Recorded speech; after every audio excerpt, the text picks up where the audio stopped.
আলাইকুম, welcome to matrix academy. এর আগের ক্লাসে আমি তোমাদেরকে সূত্রের সাহায্যে বর্গ নির্ণয় এবং ঘন নির্ণয় শিখেছিলাম।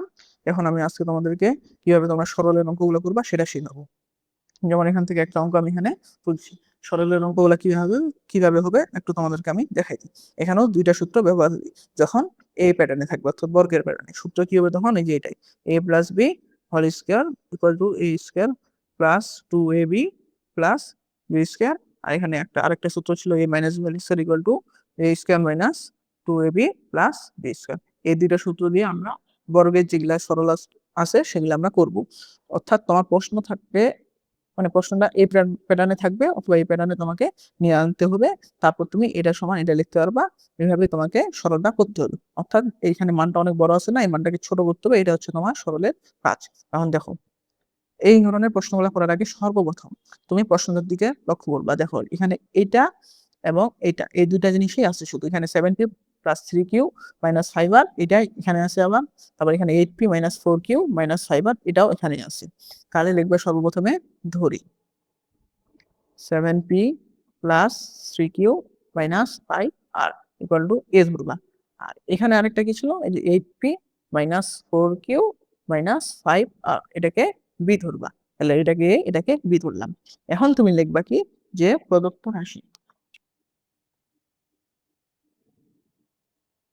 রাশি এটাকে আমি ধরছিলাম, তাহলে এটা এ লিখলাম এটার পরিবর্তে। এরপরে বর্গ ছিল, বর্গ দিলাম। মাইনাস 2 এটাকে এ ধরছি, এটাকে বি ধরছি। আবার প্লাস এটাকে আমি কি ধরছিলাম? বি। বি এর পরে স্কোয়ার আছে, স্কোয়ার বসাই দিলাম। তাহলে এখন এটা সমান আমি কি লিখতে পারি? A square minus 2ab plus B square. অর্থাৎ দেখো এই প্যাটার্নে চলে আসছে না। এখন এটা সমান আমি এটা লিখতে পারবো। তাহলে এখানে a minus B whole square লিখে দিলাম। এখন তোমার কি কাজ কি শেষ হয়নি। এখন দেখো, তুমি তো এটাকে ধরছিলা, এর মানটা এখন তুমি এখানে বসাইবে। এর জায়গায় কি বসবে? 7p minus 3q minus 5r। এরপরে মাইনাস বি এর মানটা বসাবো। এখন দেখো বি এর আগে মাইনাস আছে, তাহলে এই প্রত্যেকটার সঙ্গে কি হবে? মাইনাসটা গুণ হয়ে যাবে। তাহলে 8p এর আগে প্লাস আছে, এখানে মাইনাস আছে, তাহলে মাইনাস আর প্লাসে কি হয়ে যাবে? মাইনাস 8p মাইনাস 8p, এখানে হবে প্লাস 4q, তারপর এখানে হবে প্লাস 5r। এরপরে স্কোয়ার ছিল, স্কোয়ার বসাই দিলাম। এখন দেখো কি থাকে এখানে, এখানে 5r প্লাস মানে মাইনাস 5r প্লাস 5r কাটা। এখানে 4q আর হচ্ছে এখানে 3q আছে। সরি, এখানে আমার একটু তুলতে ভুলিছে, এখানে 7p এর সঙ্গে প্লাস 3q হবে। তাহলে এখানে 4q, এখানে 3q, 3q আর 4q যোগ করলে হবে তোমার 7q। এরপরে দেখো 7p আছে, এখানে মাইনাস 8p আছে, তাহলে এখানে কি হবে? তোমার মাইনাস p হবে। এরপরে স্কয়ার আছে, এটা যখন তুমি বর্গের সূত্রে আবার ফেলে দাও, এটার উপর a minus b whole square সূত্রে, তাহলে কি হবে? 7q এরপরে square minus 2ab, 2 into a কোনটা 7q, b কোনটা p, তারপর হচ্ছে প্লাস p এর পরে স্কয়ার। তাহলে আসবে তোমার কি 49q স্কয়ার মাইনাস 7 মানে 2 এর সাথে কত হয়? 14 pq প্লাস p স্কয়ার। এটা হচ্ছে তোমার উত্তর। এভাবে তোমাকে সরলগুলো করতে হবে।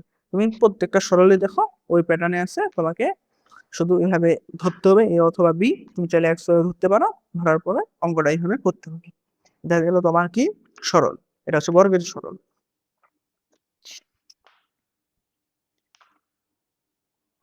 এরপরে তোমার থাকবে কি, যে ঘন সূত্রগুলো দিয়ে সরল। যেমন দেখো এই যে এটা একটা অঙ্ক, তাহলে এই অঙ্কটা কিভাবে হবে বলতো?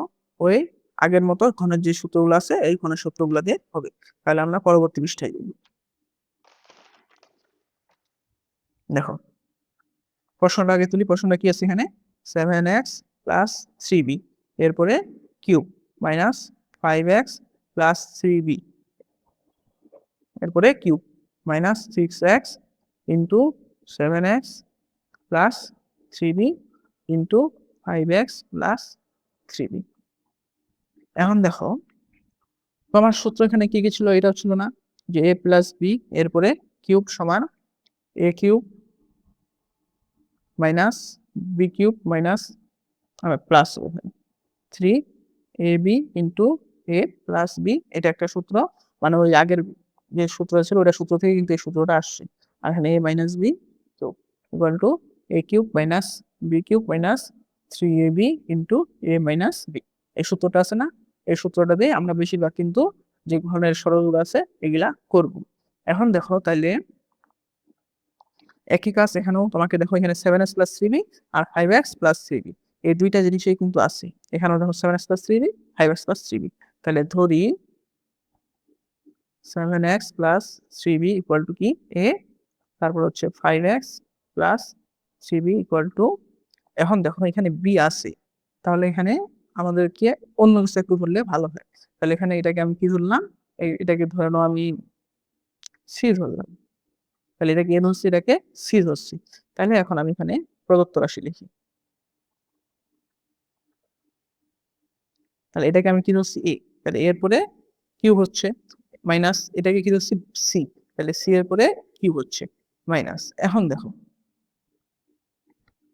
a কোনটাকে ধরছি, এটাকে, b এটাকে।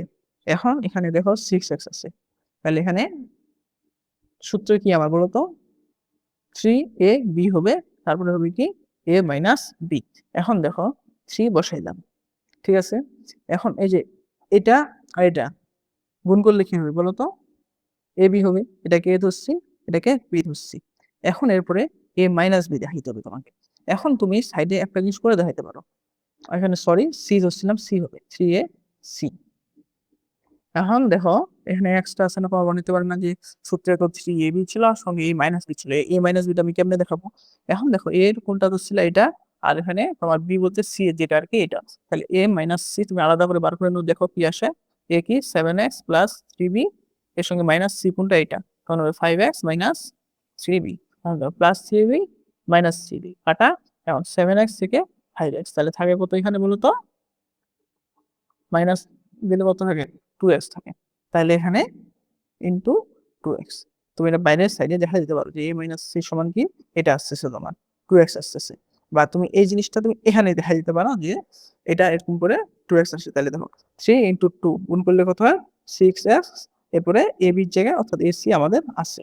তাহলে এখন তুমি এখানে কি লিখতে পারবা, পুরো সূত্রটা তোমার মিলছে। তাহলে a - c এরপরে কিউব।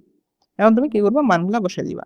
এর মান কি 7x + 3b, - c এর মান কি -5x হবে, -3b হবে, যেহেতু একটা মাইনাস ছিল ওই জন্য এখানে চিহ্নগুলো পরিবর্তন হয়ে গেছে। এরপরে কিউব। এখন এখানে 3b কাটা, এখানে 7x থেকে 5c কি হচ্ছে বিয়োগ, 5x বিয়োগ হবে, তাহলে এখানে থাকবে 2x, এরপরে কিউব, উত্তর আসবে 8x কিউব। ঘরের অঙ্কগুলো তোমাকে এইভাবেই করতে হবে। এখানে তুমি চাইলে এই জিনিসটা করে দেখা দিতে পারো, কিন্তু এভাবে দিলেও কোনো সমস্যা নাই। তো এই ক্লাসটা যদি করো তাহলে কিন্তু তোমরা সরল অঙ্কগুলা খুব সহজে পারবা। এগুলা কিন্তু খুবই সহজ অঙ্ক। তো ভিডিওটা কেমন লাগলো কমেন্ট করে জানাও। আজকের মতো এখানে শেষ করলাম। আসসালামু আলাইকুম।